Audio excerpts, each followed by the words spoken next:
마태복음 16장 21절부터 23절까지 말씀을 우리 다 같이 함께 합독하시겠습니다.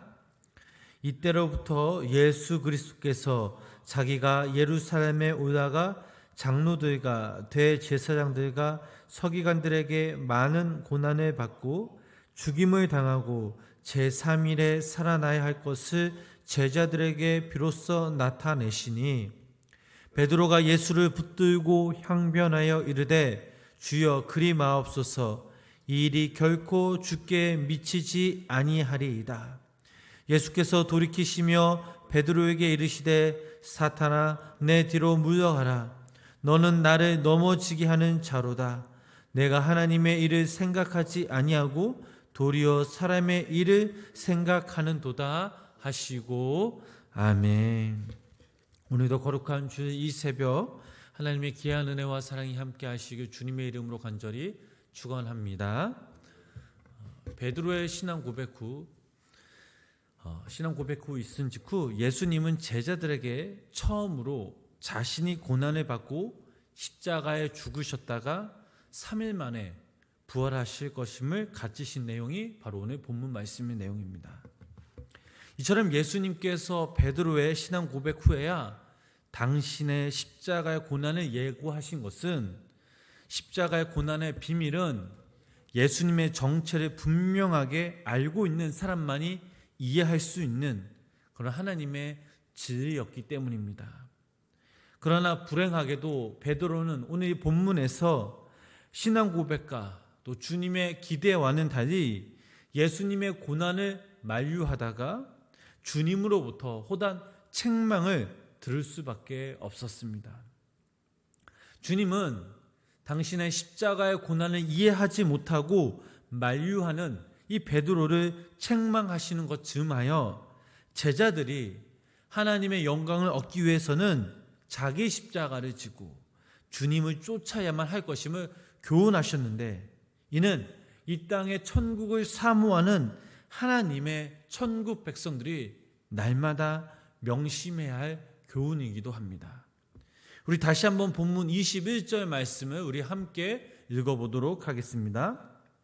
이때로부터 예수 그리스도께서 자기가 예루살렘에 오다가 장로들과 대제사장들과 서기관들에게 많은 고난을 받고 죽임을 당하고 제3일에 살아나야 할 것을 제자들에게 비로소 나타내시니 아멘.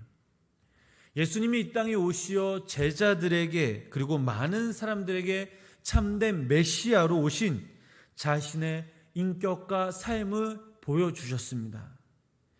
예수님이 가시는 곳곳마다 천국 복음을 전파하셨고 또 몸이 아픈 자들을 고쳐주셨습니다. 그리고 당시 종교 지도자들에게 굉장히 비판적인 태도를 보이신 반면 그 시대의 약자라고 할 수 있는 몸이 아픈 자들, 창녀와 세리들에게 특별한 관심과 사랑을 보여주신 분이 바로 예수님이십니다. 그러나 지금까지 보여주셨던 이 사역들이 예수님의 그 사역의 전부, 또 이 땅에 오신 목적이 아니었습니다. 예수님이 이 땅에 오신 목적은 인류의 죄를 대신해서 십자가에서 죽는 일이었습니다. 바로 그 사역이 지금 시작되는 것입니다.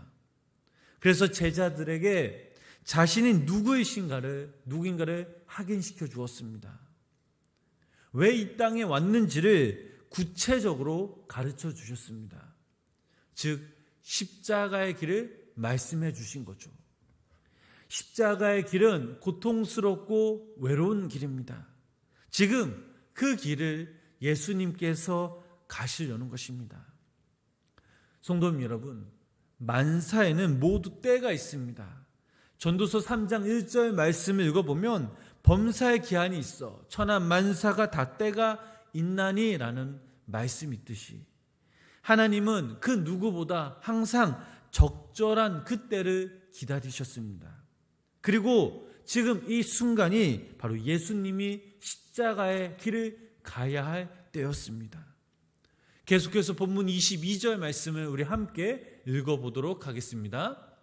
베드로가 예수를 붙들고 향변하여 이르되 주여 그리 마옵소서, 이 일이 결코 주에게 미치지 아니하리이다. 주님으로부터 고난 예고를 들은 베드로가 주님을 붙들고 간곡히 만류하는 그런 장면입니다. 사실 이전 베드로는 예수님을 향한 위대한 신앙 고백을 한 인물이었습니다. 예수님으로부터 최고의 칭찬을 받은 이 베드로가 어떻게 이 고백 직후에 정반대로 지극히 인간적이고 불신앙적인 그런 반응을 보였을까 하는 의문이 듭니다. 베드로가 예수님을 붙들고 향변하여 이르되라는 이 부분을 원문으로 읽어 해석하면 여기에는 아주 강렬한 의미가 담겨져 있습니다. 즉 이 말은 예수님 정신 차리세요. 왜 죽으시려고 하십니까? 얼핏 보면 이런 내용이 예수님을 꾸짖는 그런 내용이었습니다. 그리고 베드로가 예수님에게 그리 마옵소서라고 한 말은, 이 말은 아주 간절하게 부탁한다라는 그런 뜻이 있습니다. 즉 단호하게 예수님의 그 고난의 일을 맡겠다는 베드로의 강한 의지가 이 말씀에 담겨져 있다라는 사실입니다. 베드로의 말에서 우리는 몇 가지 사실을 깨달을 수 있습니다. 첫 번째로 하나님의 일에는 언제나 방해하는 세력이 뒤따른다는 사실입니다. 마귀는 결코 하나님의 일을 가만히 보고만 있지 않습니다. 교회를 흔들고 사람을 뒤흔들어 버립니다. 두 번째로 마귀는 하나님을 그리고 예수님을 공격할 수 있습니다. 물론 예수님이 이 땅에 오시어 예수님을 시험하셨지만 마귀가 쓰는 방법은 하나님의 일을 하는 그 사람을 공격한다라는 사실입니다. 하나님의 일을 하는 그 사람의 마음을 뒤흔들어 무너뜨리려는 것이 마귀가 하는 일입니다. 그 대표적인 인물이 바로 가롯 유다입니다.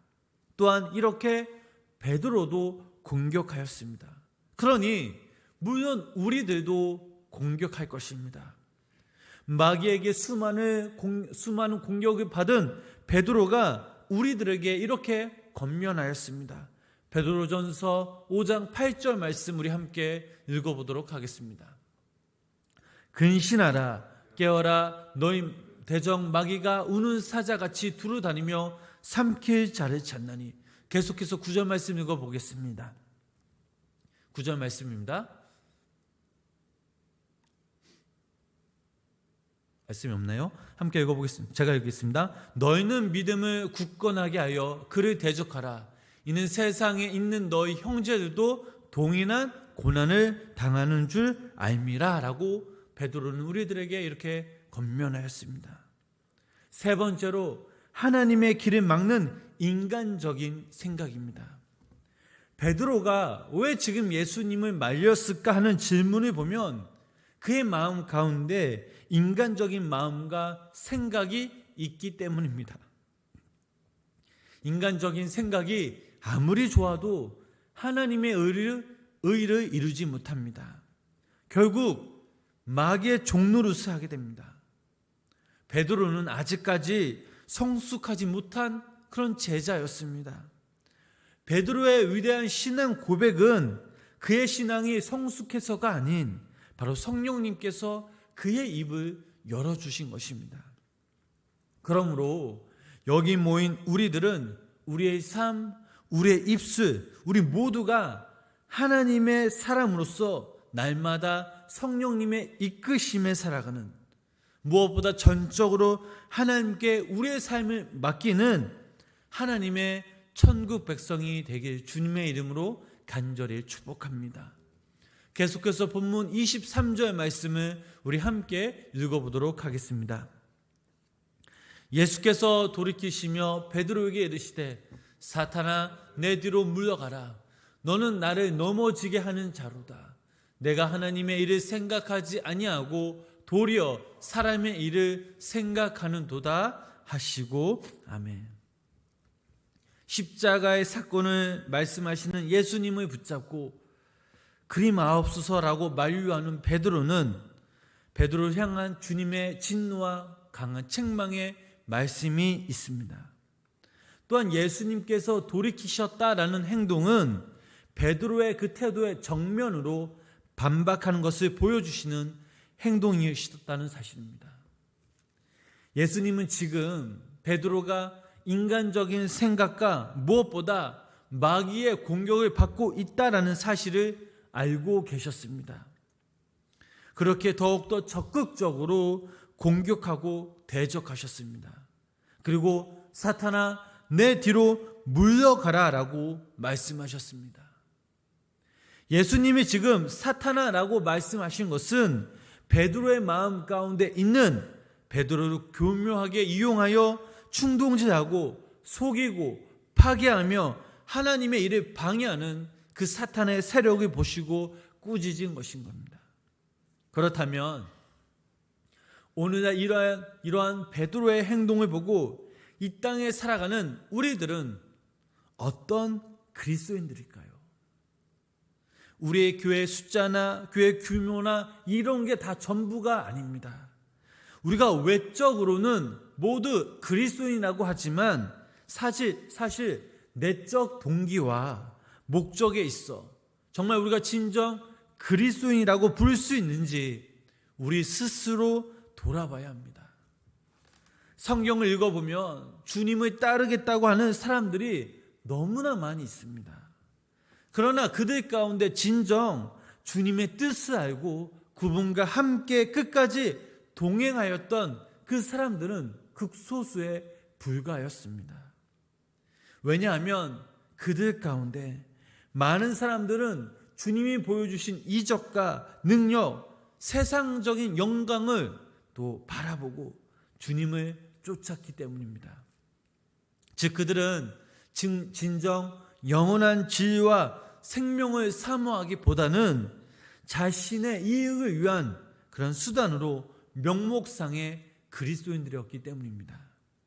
그렇다면 오늘 우리가 이 본절 말씀을 통해서 지금 우리가 예수님을 따르고 있는 동기와 목적이 무엇인지 우리들은 진지하게 생각해보고 우리의 삶을 점검해 봐야 합니다.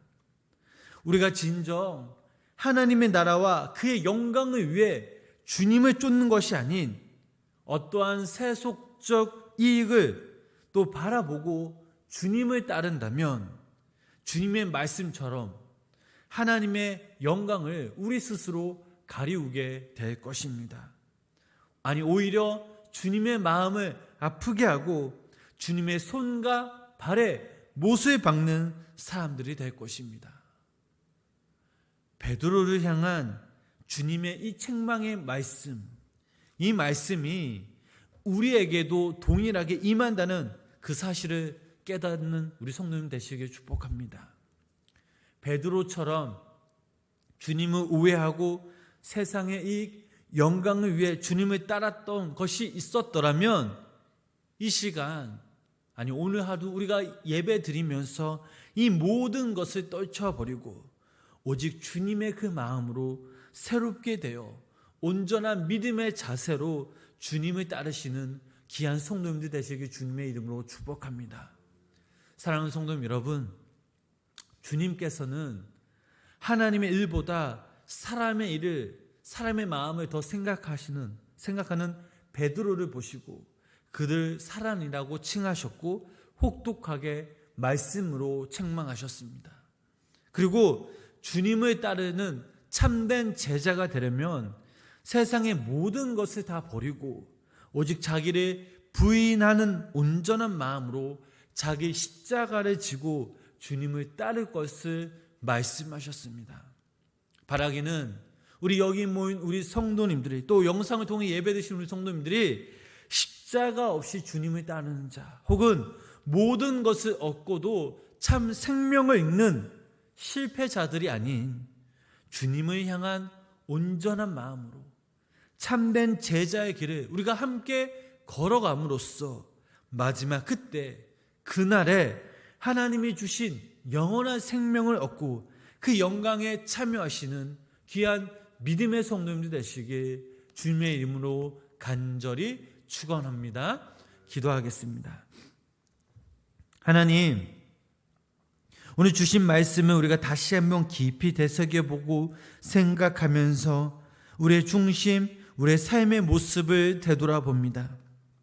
우리가 살아가면서 오직 주님을 향한 진실된 마음과 믿음으로 더욱 지켜 행하며 마귀의 종노릇 하지 않는 오직 주님의 참된 제자들이 될 수 있도록 성령님 날마다 인도하여 주시옵소서.